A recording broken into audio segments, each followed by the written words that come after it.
What up, Game Gypsy? Frank here, and tonight we're going to talk about the game BackStab. BackStab is a card game for 2 to 4 players where each player is basically an adventurer going on a quest for coins or gold or whatever this is supposed to be. But the goal of the game is to get 25 of these coins or gold or whatever, and once you get it, the game's over, you win. But how you do that is actually really interesting. So essentially in this game, what you're going on is quests. So you're going to have different encounters. You're going to fight creatures and monsters and people and mad kings and all kinds of crazy stuff.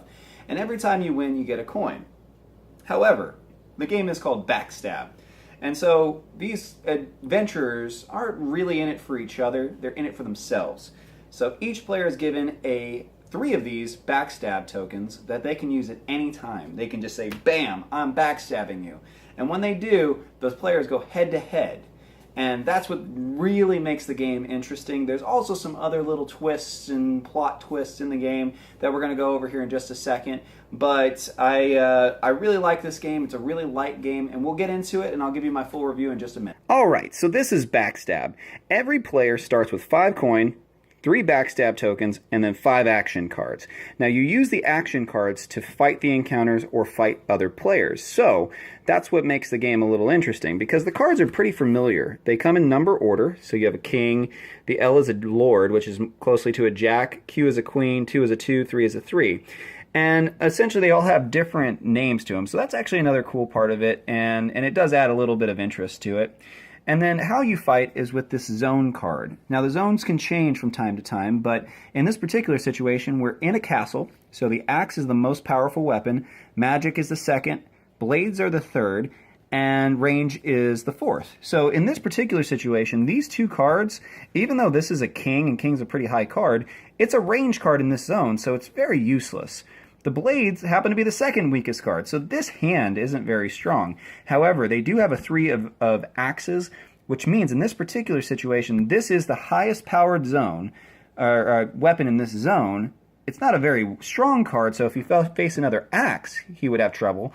But literally every other type of weapon in this situation, this axe would win. So, let's deal with encounters first. So there are 4 encounter cards on at any given time in the round. You flip it over, and in this situation, we're fighting a 7 creature. Rawr.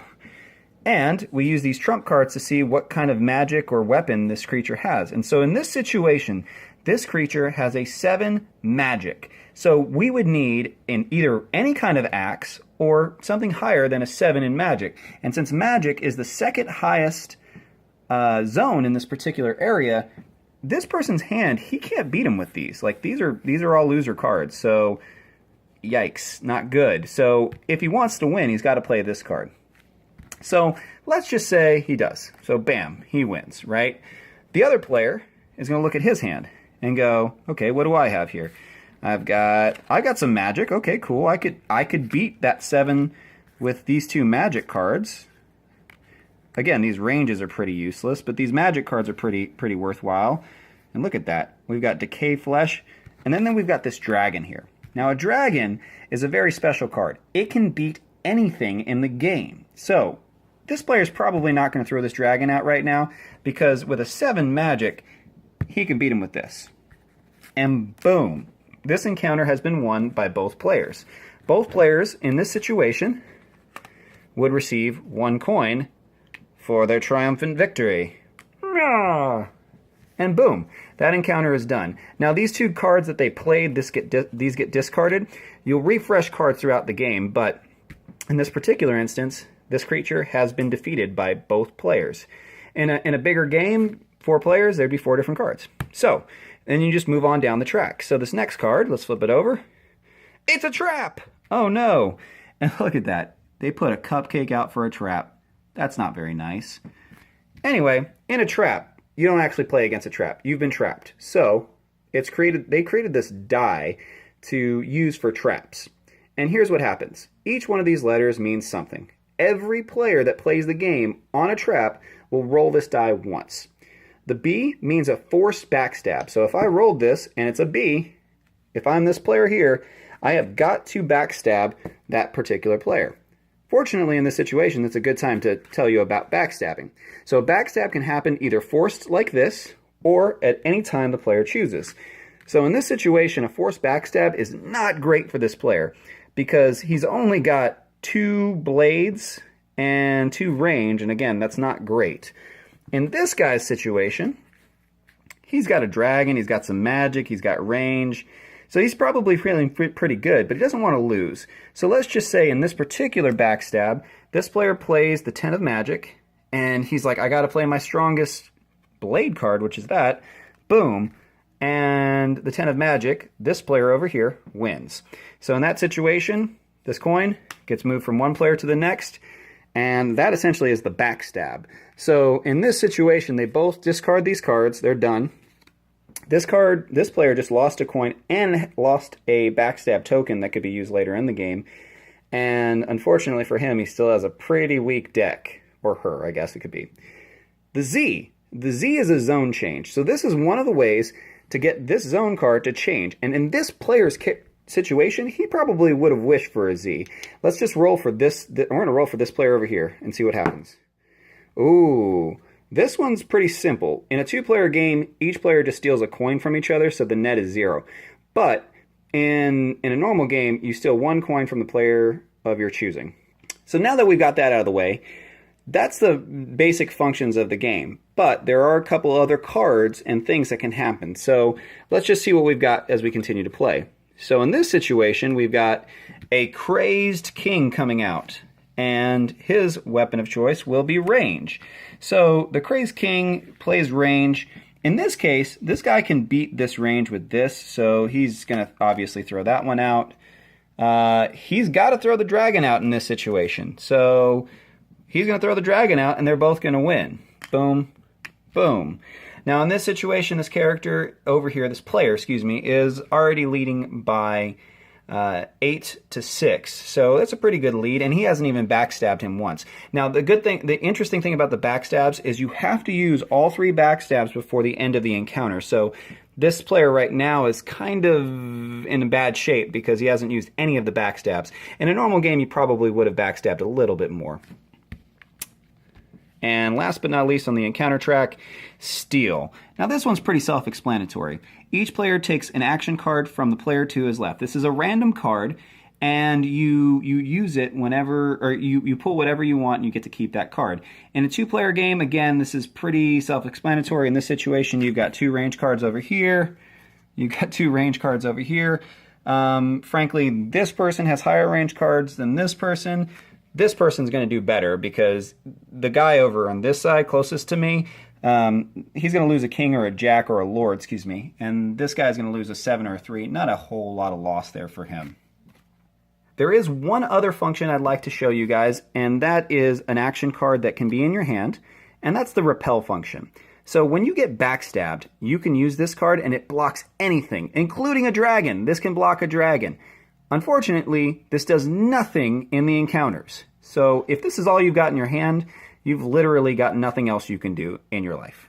So if you play that, you automatically lose. Now the net on loss is nothing. You don't lose coins, you don't do anything, you just lose a card. So that's backstab. Now the game, again, plays until you have 25 of these coins. When you run out of cards, you just draw back up from your action deck and you keep playing. And you play encounter after encounter, backstab after backstab, until the game ends. My review on this game. So, let me be honest with you guys for a second. I got this from a place called Half Price Books here in Dallas, and I got it for $7 or $7.99 or something like that. At that price, this game is amazing because it's a lot of fun, it's real easy, but there is one limitation. Playing it with 2 players is a little bit boring, to say the least. The mechanics of stealing coins, like on the dice, on the backstab, or on the traps, frankly, it's just back and forth. Stealing cards, you're just stealing them back and forth. This coin mechanic is actually really interesting for preventing people from running away in this game if you're playing with more than 2 players. If you're playing with 2 players, you're just stealing each other's money. That's kind of useless. But otherwise, it's really easy to play. It's really fun. It's a fun drinking, like a beer and pretzels game. I like it because, again, I'm not a huge board gamer yet. Like, I'm still pretty novice in these kind of what they call gateway games, the gateway to the gaming world. They're really fun for me. I still really enjoy these. And I'm always looking for games that I can play with Christy and me and just have a good two-person game. This one missed the mark on that one. This one's probably more of a party game. And I'm not so sure you couldn't fit more than 4 players. You probably just need to increase the encounter track. But overall, if you can get this for less than $10, which you may be able to, worth it. Put it in your collection. It will come out. If you have more than 2 friends, then you're perfect. So, and honestly, it's a really fun game. It really is. Like, the theme of it, the cards are really funny and awesome. They definitely have some character to them. The coins are just, they're kind of boring, but you know, still, it's all thematic and it's all pretty good. So. Recommend the game for anyone that's looking for a light game and tends to find themselves in a room with 4 or more people. Don't recommend the game so much for just 2 players, but again, if you find yourself with more than 2 players and you can find it for $7 or $8, do it, because it's worth it. So that's BackStab. Again, remember to subscribe on the bottom. I realized on YouTube that the subscribe button that comes up, that pops up in the lower corner, that only happens in the last 20 seconds. So wait for it. Please subscribe to our channel. Check out our Facebook page at facebook.com/GameGypsy. Check out GameGypsy.com. The website's starting to get ramped up, guys. And as a special preview, get ready for the Game Gypsy podcast. It's going to be a little different than these because it's going to be mature content and probably for adults only. So be on the lookout for that. Again, thank you guys all so much for being Game Gypsy fans, and look forward to gaming with you soon.